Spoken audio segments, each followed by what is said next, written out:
hari ini kita bakal bongkar nih. Uh, kan teman-teman pasti pernah kan ya, apalagi mahasiswa STMiklik ini kenal banget sama Dana Cita. Nah, Dana Cita ini adalah salah satu partner kita yang emang udah lama banget kerja sama-sama kita juga. Dan kalau teman-teman kunjungin websitenya itu biasanya identik sama warna putih, sama warna biru gitu ya. Nah, kita mau ngobrol nih sama orang yang di belakang layar yang membuat desain website ataupun mobile product, digital product dari Dana Cita. Hari ini ada Kak Safrian yang bakal kupas tuntas nih tentang UI UX, desain UI UX. Tentunya penerapannya juga di dalam era teknologi yang udah serba canggih seperti ini, atau yang sekarang ini lagi sering banget disebut dengan teknologi society 5.0 ya, revolusi industri 5.0. Oke. Halo. Oke, halo Kak. Halo. Oke.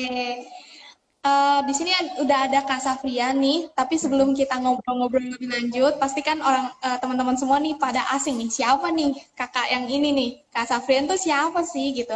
Boleh dong Kak dikenalin dulu sedikit tentang kakak. Kakak itu tuh siapa, kerja sebagai apa di Dana Cita gitu ya, menangani atau tugasnya sehari-hari itu seperti apa? Halo teman-teman semua, salam kenal ya. Jadi kenalin, nama saya Safrian. Jadi saya di Dana Cita ini kerja sebagai product designer, atau sering orang-orang sekarang bilangnya UI UX kayak gitu. Nah, jadi tugasnya itu ngedesain buat flow sama mikirin interface-nya supaya enak dipakainya oleh user atau customer kayak gitu, aplikasi dan juga website. Itu. Berarti menangani desain-desain yang biasa kita lihat ya, portal website, portal mobile apps gitu ya. Oke nih Kak, mungkin sebagian dari teman-teman audiens di Like Me Talk kali ini itu belum kenal nih sama Dana Cita gitu ya. Dari tadi disebut gitu ya, Dana Cita, Dana Cita. Sebenarnya Dana Cita itu apa sih gitu? Oke, jadi buat teman-teman yang belum kenal nih, Dana Cita itu apa? Jadi Dana Cita itu adalah perusahaan educational technology yang sebetulnya kita fokusnya kepada pembiayaan pendidikan kayak gitu. Nah, kalau misalkan kita juga ada namanya Bukas, tapi itu di Filipina, jadi bagian daripada Erudify Group ya. Jadi kita punya misi nih, misinya itu membangun masa depan dengan generasi muda di Asia Tenggara. Terus dengan menghadirkan pembiayaan pendidikan terjangkau bagi pelajar dan tenaga profesional. Kayak gitu. Itu penjelasan singkatnya. Oke. Nah, sebenarnya nih Kak, kalau misalnya boleh bertanya gitu ya, kita kan sebenarnya udah lama nih ya, banyak disebut-sebut STMiklik kerja sama dengan kita. Sebenarnya hubungan dari sisi Dana Cita, STMiklik itu merupakan apa sih gitu? Ada hubungan apa sih kita gitu Kak? Oke, mungkin mohon maaf ya teman-teman kalau misalkan jaringannya agak bermasalah. Jadi Dana Cita dan STMiklik itu adalah partner ya, kita official partner. Jadi buat teman-teman mahasiswa di STMiklik ini, kalau misalkan kalian punya kesulitan dalam proses pembiayaan pembelajaran, pembiayaan semester dan lainnya, itu berpartner dengan Dana Cita dan kalian nih bisa mengajukan kayak bantuan pembiayaan kepada Dana Cita kayak gitu. Jadi kita ini salah satu partner resmi ya sama STMiklik kayak gitu. Oke. Nah, pasti teman-teman mahasiswa juga sempat nih ada beberapa dari audiens di Likmi Talk kali ini adalah mahasiswa STMiklik dan juga pernah mengajukan proses cicilan ya, cicilan biaya kuliah ke Dana Cita gitu ya. Nah, tapi Kak, kalau misalnya nih, aku baru tahu nih tentang Dana Cita gitu ya, terus aku tuh pengen juga nih karena butuh nih untuk kuliah. Nah, kalau aku pengen ngajuin ke Dana Cita, sebenarnya prosesnya gampang nggak sih Kak? Terus harus apa aja ketika kita mau mengajukannya? Gitu.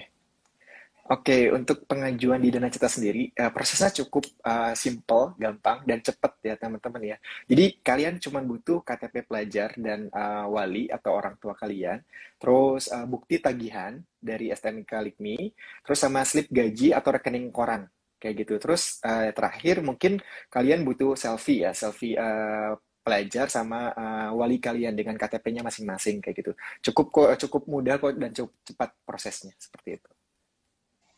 Oke, oke. Jadi nggak susah ya, apalagi kita Ya. udah kerja sama juga sama Dana Cita. Jadi buat mahasiswa STIMIK LIKMI pasti akan dibantu juga sama pihak STIMIK LIKMI untuk proses administrasinya juga ya.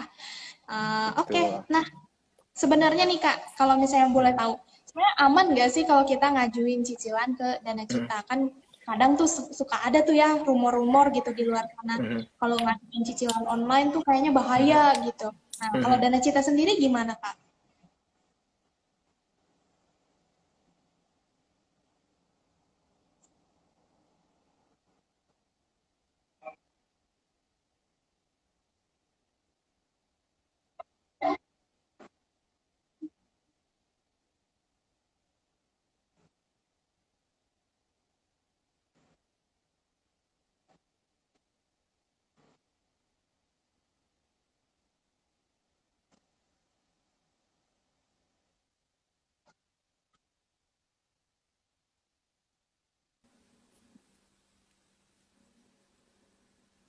Oke, jadi aman Mhm. banget ya guys. Kalau misalnya Aman teman-teman banget. Mhm, pengen ngajuin bisa banget ya. Oke, nah teman-teman aku juga mau ngingetin juga buat teman-teman semua, kalau teman-teman punya pertanyaan buat Kak Safian, apalagi tentang UI UX di era teknologi subsidi 4.0 ini, teman-teman bisa sertain aja di tombol question di bawah atau di tombol komen di bawah. Silakan sertakan pertanyaan teman-teman semua, karena hari ini kita juga bakal ada giveaway dari Steamy Click Me maupun dari pihak Dana Cita. Kalau dari Steamy Click Me itu ada top up saldo ke OVO, GoPay ataupun Shopee Pay. Dan dari Dana Cita juga akan memberikan giveaway buat teman-teman semua yang bertanya, yaitu berupa voucher Grab. Nah, jadi teman-teman, kalau misalnya teman-teman tertarik untuk dapetin giveaway-nya, gampang banget caranya, langsung aja sertain pertanyaannya di tombol question ataupun tombol komen di bawah. Oke, aku tunggu ya teman-teman semua untuk pertanyaannya. Nah, lanjut lagi nih Kak, kita ngobrol-ngobrol lagi dan mungkin ini lebih membahas tentang tema kita nih, tentang UI UX.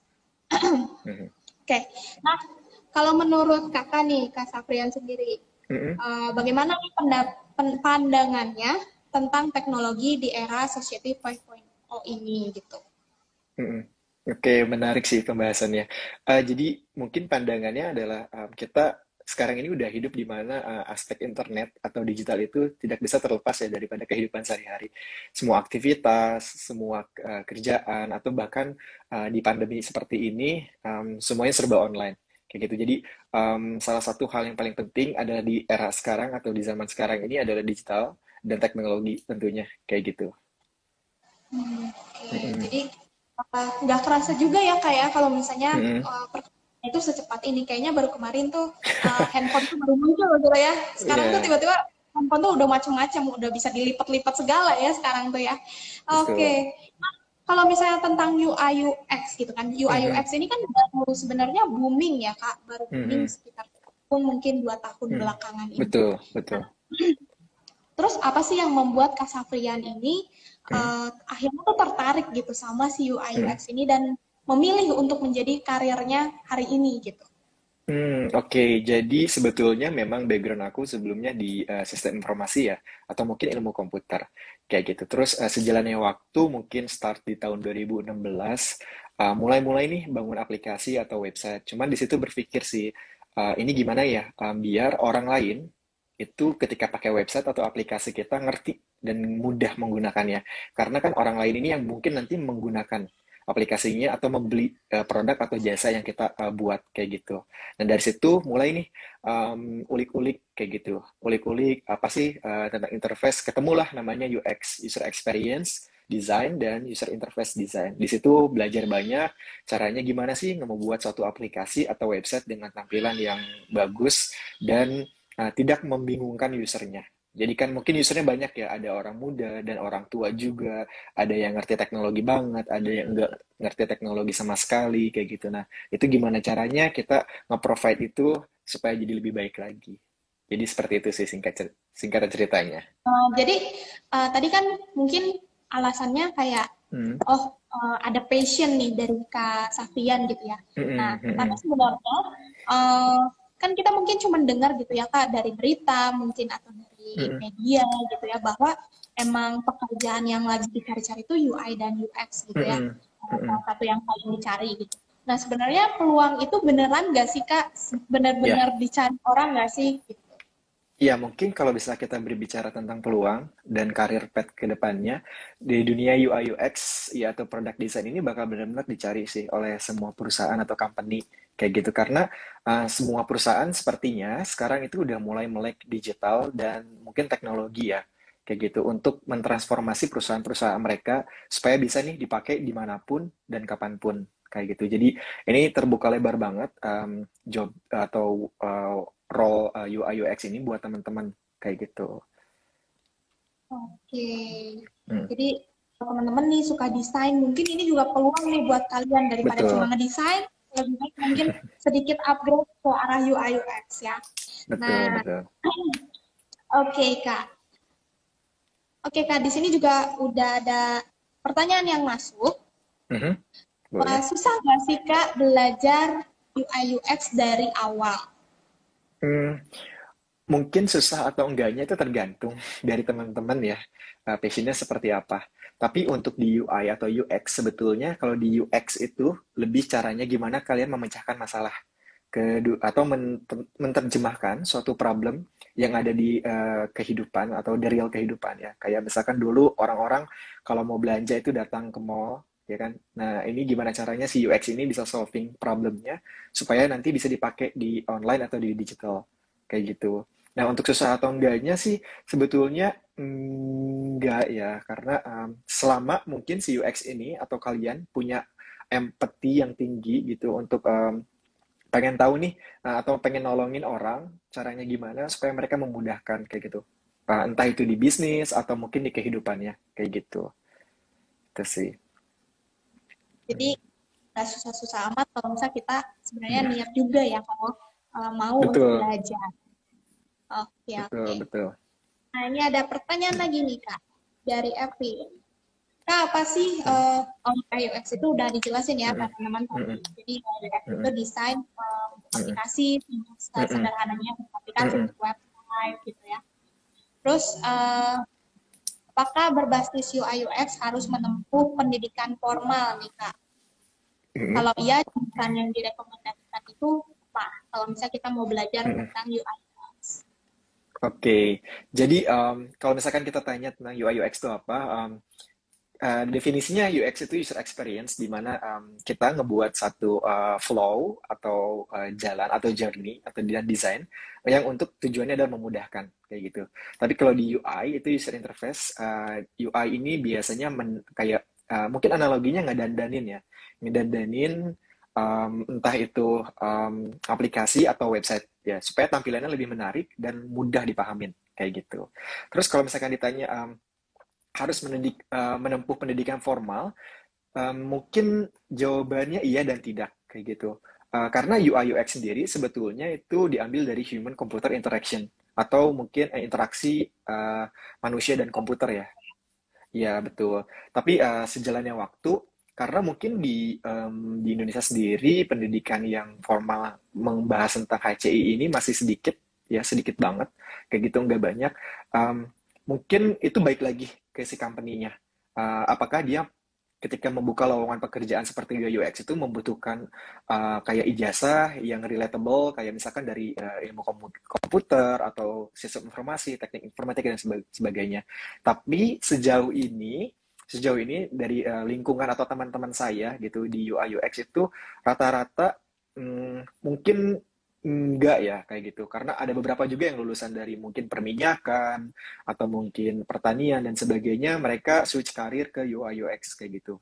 Jadi selama mungkin skill atau soft skill kalian di UI UX itu bisa membantu dan ngasih impact di company-nya dan juga si usernya, itu sebetulnya bisa kayak gitu. Oke, nah, mungkin kalau menurut aku juga kayaknya penting juga ya untuk mendapatkan Hmm, pendidikan formal. Nah, salah satunya nih, salah satu kampus yang hmm, punya jurusan yang bisa ngajarin tentang UI UX itu ada di LIKMI guys. Jadi kalau misalnya teman-teman Iya. mau bisa nih kayak Kak Safrian bisa bikin UI UX, teman-teman bisa masuk ke Graphics Multimedia Design di LIKMI juga. Hmm. Nah, untuk pendanaan juga bisa nih dibantu oleh pihak Danacita. Nah, kalau teman-teman mau kepoin lebih lanjut tentang LIKMI, itu teman-teman bisa klik link yang ada di bio. Teman-teman bisa buka halaman website kita yang tertera di situ, ada penerimaan mahasiswa baru ataupun informasi beasiswa, teman-teman bisa klik aja. Dan kalau teman-teman punya pertanyaan seputar cicilan tentang Dana Cita dan STIMIK LIKMI, teman-teman bisa klik aja link yang ada di bawah nih, teman-teman yang aku pin, teman-teman klik, nanti teman-teman bisa ajuin pertanyaannya di situ seputar cicilan. Oke.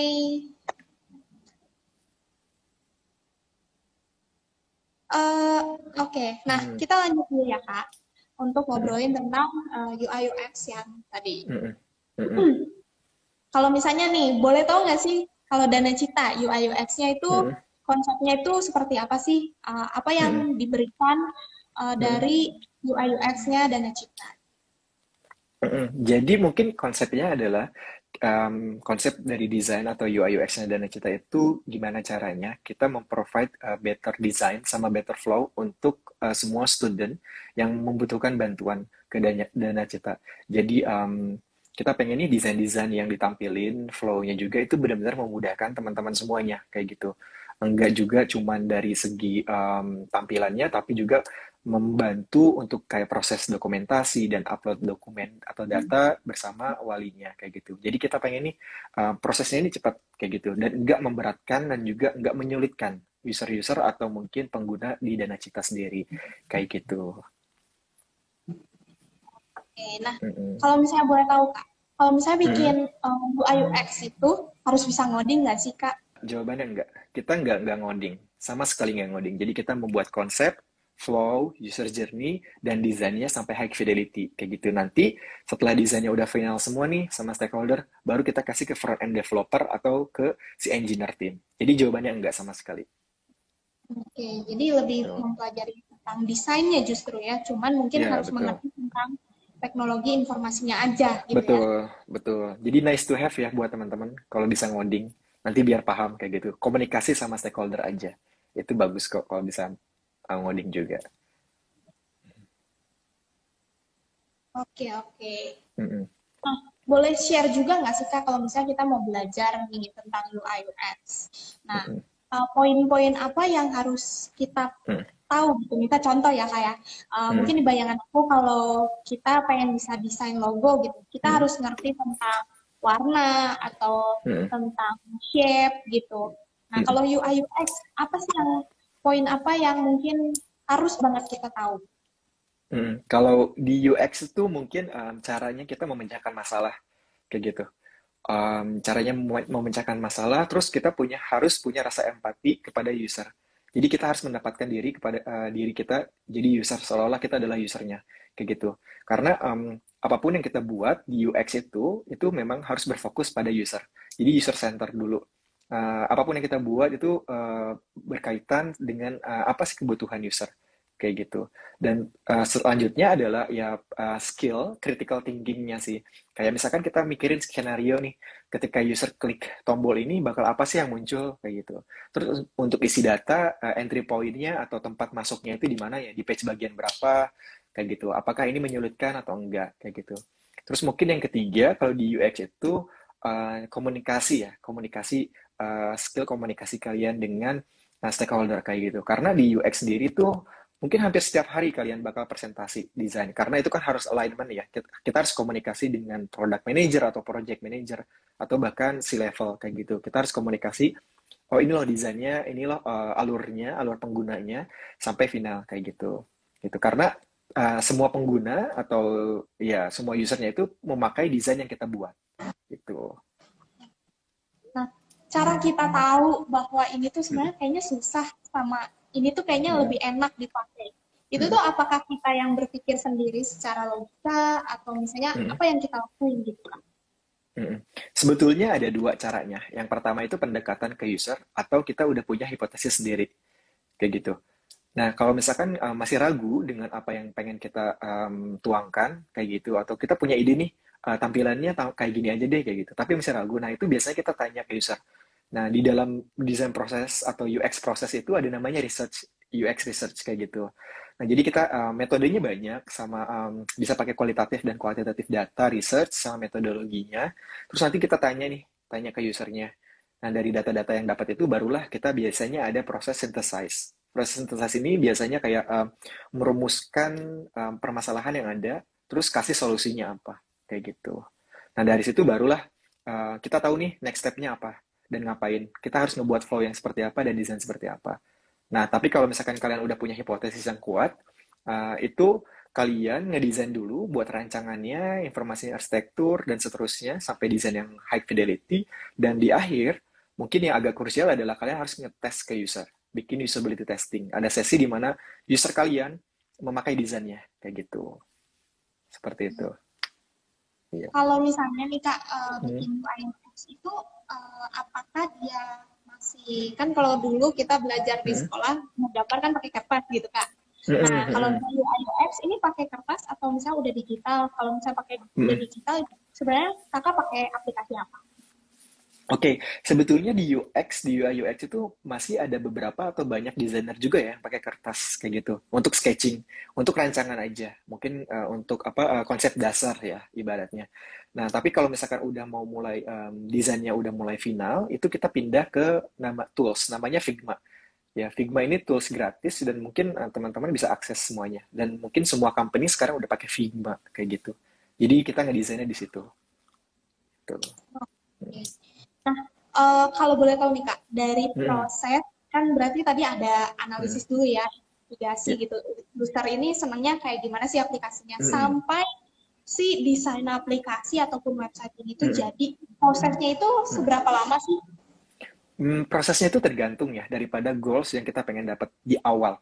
Jadi di awal nih, misalkan kita kumpul sama stakeholder, ngomongin, yuk kita bikin fitur A, tapi kita pengen validasi fitur A ini apakah memang benar-benar dibutuhkan oleh semua user atau memang ini hanya keresahan kita-kita aja, kayak gitu. Jadi jangan sampai misleading di situ. Nah, jadi kalau misalkan fiturnya dan hasil research-nya itu besar, ya hasil research-nya, oh ternyata scope-nya itu gede banget, journey-nya gede, itu tergantung. Ada mungkin yang paling cepat seminggu atau 2 minggu, ya, atau yang paling lama bisa jadi sampai 1 kuartal sih, atau 3 bulan proses pembuatannya, seperti itu.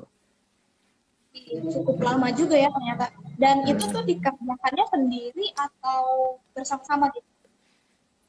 Mostly sih kalau misalkan ada tim desainer itu biasanya bersama-sama, tapi pasti selalu ada PIC-nya ya, kayak yang bertanggung jawab sepenuhnya terhadap desain ini siapa kayak gitu. Nah, jadi mungkin bisa jadi sendiri atau bisa jadi bersama-sama sih sama tim desainer kayak gitu. Hmm. Nah, selama ini kakak pernah ngerjain sendiri atau selalu bersama-sama sama tim gitu? Hmm, Mungkin beberapa case ya sendiri, dan di pengalaman sebelumnya juga ada beberapa case yang sendiri sih kayak gitu. Dan biasanya kalau misalkan desainnya udah selesai, kita kolaborasi aja sih, ada meeting dan coba sync kayak gitu. Desainnya udah oke atau belum, dan flow dan sebagainya seperti itu. Hmm. Jadi pernah juga ya punya pengalaman seperti itu. Oke, Hmm. di sini udah ada satu pertanyaan lagi yang masuk kak. Pernah nggak sih kakak salah atau gagal gitu ya Hmm. buat UI UX gitu? Hmm. Mungkin kalau salah atau gagal sih pasti pernah ya, karena itu part of iterasi kita belajar dan improvement. Karena nggak mungkin seseorang bisa langsung bikin produk atau fitur yang perfect dan desain yang perfect gitu. Bahkan mungkin kalau misalnya teman-teman lihat kayak big company, Google, Facebook, dan sebagainya, Instagram juga, pasti ada bikin desain-desain yang nggak dipakai, terus di take down kayak gitu. Terus ada lagi fitur baru. Dan ya itu wajar banget sih, selama kita mau iterasi dan terus improve kayak gitu sih. Jadi it's okay. Hmm. Oke, dan uh, Hmm. Kak Rafni ini bertanya juga nih Kak, pernah Hmm. nggak sih Kak jenuh ketika bikin desain UI UX? Jenuh ya. Mungkin jenuh is a part of job requirement kayak gitu. Mungkin teman-teman juga kalau ditanya jenuh, itu juga pasti sih kayak pertanyaannya sama kayak jenuh nggak sih kalau setiap hari harus mandi dan sebagainya kayak gitu sih. Cuman ya mungkin jawabannya kalau misalkan tentang pekerjaan sih ya ada sih part-part jenuh. kayak gitu untuk ngedesain. Itu sama sih mungkin ya kalau semua orang ditanya kayak gitu. Oke, oke. Nah, tapi karena passion juga kali ya, Kak. Jadi kayak Mm-mm. menjalaninya juga mungkin happy gitu every day gitu. Iya. Ya, oke. Nah, eh, kalau misalnya Kakak bisa ngasih tips nih ke anak-anak Mm, yang baru mau mulai gitu. mm, Atau mungkin sempat ragu gitu, Kak. mm, eh aduh, sebenarnya kayaknya peluangnya gede nih di UI mm, UX gitu. Tapi mm, kok kayaknya susah ya gitu. Jadi dia takut untuk memulai. Nah, mungkin mm, kakak punya nggak tips and trick gitu atau mm. saran buat teman-teman yang kasusnya seperti itu? Sebetulnya kalau kasusnya seperti itu buat teman-teman yang kebingungan atau masih ragu, yang pertama mungkin terjun dulu aja ya untuk tahu kedalaman air kan kita harus berenang dulu ya kayak gitu. Terus kalau misalkan kalian butuh di tengah jalan ketemu hal-hal yang butuh validasi ya ada mungkin kayak STMIK Alikmi ini yang bisa ngebantu kalian sih sebetulnya untuk memvalidasi teori-teori atau hukum-hukum yang ada untuk membuat desain-desain yang lebih baik kayak gitu. Itu. Jadi mungkin sarannya itu dua sih. Kalian terjun, terus kalau misalkan kalian bingung, uh, kayak cari mentor dan sebagainya, mungkin ada sekolah seperti STMIK, LIKMI ini yang bisa ngebantu kayak kalian gitu, nge-provide permasalahan kalian kayak gitu.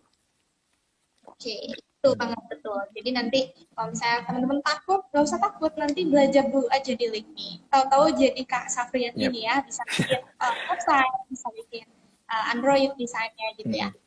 Nah, Kak, ada yang nanya juga nih. Kalau misalnya Mm. biasanya lagi ngedesain, dapat Mm. inspirasinya tuh dari mana sih?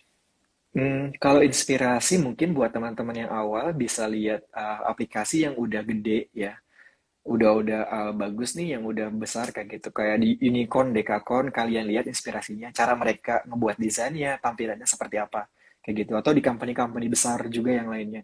Terus kalau misalkan kalian udah benchmarking aplikasi atau website itu mungkin di platform-platform kayak Dribbble, Mobeans atau mungkin Behance ya platform-platform desain sih kayak gitu. Hmm. Oke, oke. Jadi banyak juga ya tempat kita cari inspirasi desain. Nah, Yes. Kak, aku juga penasaran nih. Sebenarnya kalau Kak Hmm. Safrian itu udah megang UI UX itu berapa lama sih, berapa tahun?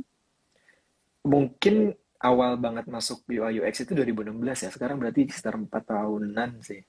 Kayak gitu. Oh, Heeh. oke, 4 tahun ya.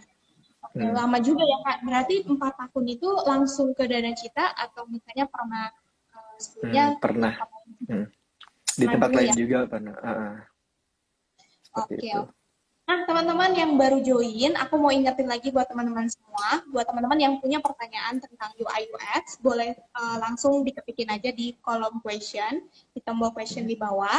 Kita lagi ngomongin tentang UI UX sama Kak Safrian selaku desain produk ya dari Dana Cita. Oke. Nah, ditunggu ya teman-teman untuk pertanyaannya karena hari ini kita juga bakal bagi-bagi giveaway buat teman-teman semua. Hmm. Ada dari Likmi, Likmi juga bakal ngasih berupa top up saldo ke OVO, GoPay ataupun ShopeePay. Dan juga dari Dana Cita nanti akan dipilih oleh Kak Safrian dan teman-teman dari Dana Cita untuk mendapatkan voucher Grab. Jadi siapa tahu teman-teman beruntung, teman-teman langsung kirimkan aja pertanyaannya di kolom question ya. Oke teman-teman, aku tunggu. Nah, uh, waktu ngedesain UI UX Dana Cita nih Kak. Waktu pertama kali kakak itu ada mentornya atau misalnya itu ide kakak untuk bikin UI Hmm. UX seperti itu gitu. Sorry, gimana? Jadi waktu pertama kali nih kakak kan bikin Hmm. UI UX untuk Dana Cita. Hmm. Nah, Hmm. waktu pertama kali itu kakak langsung dapat inspirasi desain yang seperti ini atau Hmm. misalnya dulu tuh ya belajar juga sama senior gitu. Mungkin waktu dulu di Indonesia 2016 ya masih kecil komunitasnya dan mungkin nggak ada jurusannya kayak gitu. Jadi kita harus belajarnya otodidak. Ya banyaknya sih dari Silicon Valley ya, dari Amerika kayak gitu. Jadi baca-baca artikel, desain proses mereka kayak gimana, terus abis itu dilihat, terus iterasi terus sambil nyari senior dan mentor sih. Tapi sekarang sih lebih enak ya, teman-teman banyak komunitas sama salah satunya di STMIK Likmi ya, kalau kalian bingung tentang UI UX kayak gitu. Mhm. Nah, ini juga ada satu pertanyaan yang udah masuk lagi. Apa sih yang membuat kakak puas waktu bikin desain UI UX gitu? Ah, yang bikin puas mungkin kalau usernya puas kayak gitu. Kalau usernya bisa oh ngerti dan pakainya dan dia mungkin senang kayak gitu. Itu sih. Nyaman gitu ya? Iya, nyaman udah. Karena tujuannya itu sih kayak gitu. Oke. Nah, tapi Mm-mm. kalau misal menurut kakak sendiri nih, kalau dari UI UX itu, desain Mm-mm. UI UX-nya, misalnya desainnya tuh nyaman gitu ya untuk dipakai. Ada nggak sih Mm-mm. efek samping lainnya selain mungkin si usernya itu Mm. puas? Hmm, efek lain kalau kalau saya pribadi puas ya atau gimana? Enggak, jadi misalnya menurut kakak Mm. sendiri, kalau Mm. ada sebuah desain nih, Mm. desain UI UX, dan itu ternyata Mm. membuat si customer tuh puas. Mm. Selain membuat customer itu puas, apakah ada Mm. efek lain gitu dari UI UX yang memang nyaman untuk dipakai? Oh, mungkin efeknya adalah berimbas kepada bisnis ya atau perusahaannya kayak gitu. Jadi mereka juga tahu apa sih kebutuhan customernya dan caranya gimana menjual satu produknya kayak gitu. Produk produk atau jasanya mereka kayak gitu. Itu sih. Oke, ini Mm. juga ada pertanyaan Mm. dari Arya ya. Selain user Mm. friendly, apa sih yang harus Mm. diperhatiin? Hmm, ini pertanyaannya general mungkin ya, tapi selain user friendly yang harus diperhatikan adalah business goals ya, kayak gitu. Karena mungkin termasuk ketika kalian bikin startup atau bikin desain, kalian harus ngerti goalsnya tuh apa sih sebetulnya, kayak gitu. Dan apakah goals ini bakal berimpact kepada perusahaan, company, ya, atau flow atau desain yang kalian buat, walaupun udah user friendly, tapi nggak relate sama business goalsnya. Jadi itu percuma juga nantinya. Seperti itu. Oke, harus sesuai dengan goals-nya juga. Nah, Kak, mungkin Mm-mm. ini juga pertanyaan yang akan merangkum Mm-mm. pembicaraan kita hari ini. Mm-mm. Mungkin ada sedikit mengulang, tapi mungkin ada juga yang baru join nih sama kita di Liquid Talk ini. Mm-mm. Boleh Mm-mm. nggak Kak share untuk kesimpulannya? Jadi kalau misalnya kita mau jadi UI Mm-mm. UX, itu Mm-mm. keahlian apa yang harus kita persiapkan dan Mm-mm. skill apa atau aplikasi apa yang harus kita uh, Mm-mm. kuasai untuk bisa membuat Mm-mm. UI UX? Oke, mungkin langsung direkap ya. Pertama, kalau buat teman-teman nih yang pengen jadi UI UX, pertama adalah terjun dulu, cari tahu apa UI UX dan mulai praktek menjadi UI UX kayak gitu. Mungkin sejalannya kalian belajar, mungkin ada pertanyaan-pertanyaan dan mungkin ada kebingungan tentang hal tersebut. Jadi itu validasi aja, difilter aja, terus dicari tahu jawabannya seperti apa dan best practice-nya seperti apa. Kayak gitu. Terus biasanya apa yang kalian butuhkan sebagai UX yang baik adalah kalian punya empathize atau empati tinggi terhadap user kalian atau penggunanya. Kayak gitu. Jadi kalian ngedesain itu bukan untuk diri kalian, tapi kalian desain untuk orang lain atau membuat flow untuk orang lain juga. Kayak gitu. Terus kalian bisa harus punya critical thinking sama solving complex problem ya atau problem solving yang baik kayak gitu. Terus yang terakhir tools yang sering dipakai itu Figma teman-teman ya. Figma, jadi kalian bisa tuh di UI UX bisa belajar di Figma dulu. Tutorialnya sekarang banyak banget di YouTube. Cuman kalian harus bisa ngefilter ya, mana yang oke, mana yang enggak kayak gitu. Dan mungkin STMK apa Likmi ini bisa ngebantu juga sih buat teman-teman yang kebingungan kayak gitu.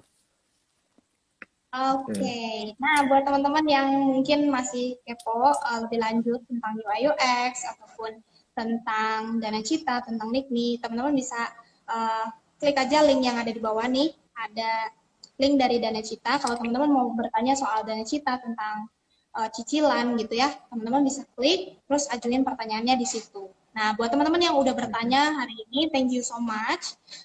Nanti akan ada panitia yang akan memilih teman-teman semua pengumumannya di Instagram kita ya, di story IG kita.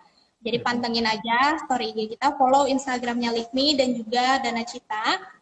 Thank you so much buat Kak Safrin juga yang udah mau berbagi Ya, tentang UX. Terima kasih semuanya. Sampai jumpa di Likmi Talk minggu ya, depan. Pastinya lebih seru lagi sama orang-orang yang hebat juga. Thank you Kak, udah ya. mau Thank you berbagi. semuanya.